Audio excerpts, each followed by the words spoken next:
ATV Telugu news.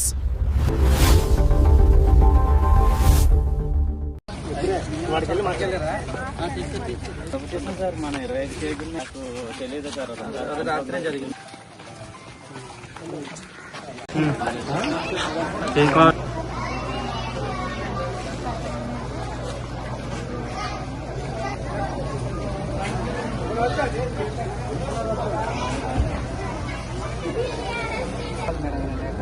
ఇదే కాదు 38,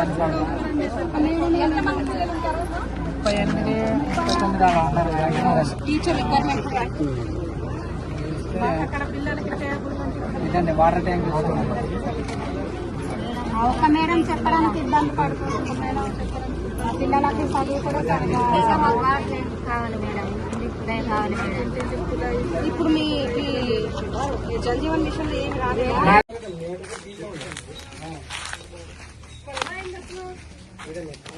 కాళ్ళు చేయలేదండి, వెనకాల నుంచి తగలబడుతుందండి.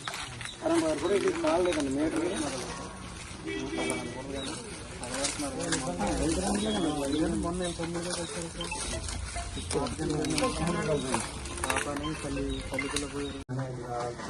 కనిపించట్లేదని కూడా స్కూల్ నుంచి ఇన్ఫర్మేషన్ ఇవ్వలేదు మేడం.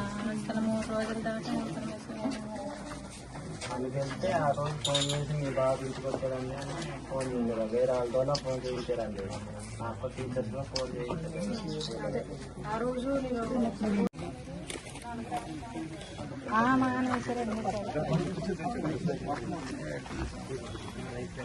నైట్ 11:30 లోన మా పాప పడుకుంటుందండి. అప్పుడు సడన్ గా 11:30కు నాకు మెలకు వచ్చిందండి. పైకి చూస్తే ఇంకా పైకి వెళ్ళిపోయిందండి కరెంట్.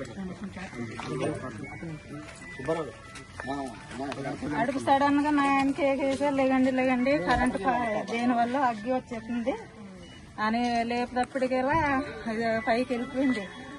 అప్పటికి మా తలుపు వేసుకుని మా పాప పడుకుంటుందండి. దానికి తీసుకోవడానికి తలుపు తీసి లాడుకునేటప్పటికి పైనుంచి కర్ర పడిపోయిందండి. అయితే మా పాప చనిపోవడం మేము చనిపోవడం అండి. పొయ్యమని అనుకుందామా? పొయ్యి కాదండి, మీ ఆధార్ కార్డు ఇవ్వండి, ఫోటో తీసుకుంటాను. మనకి ఇమీడియట్ గా కాల్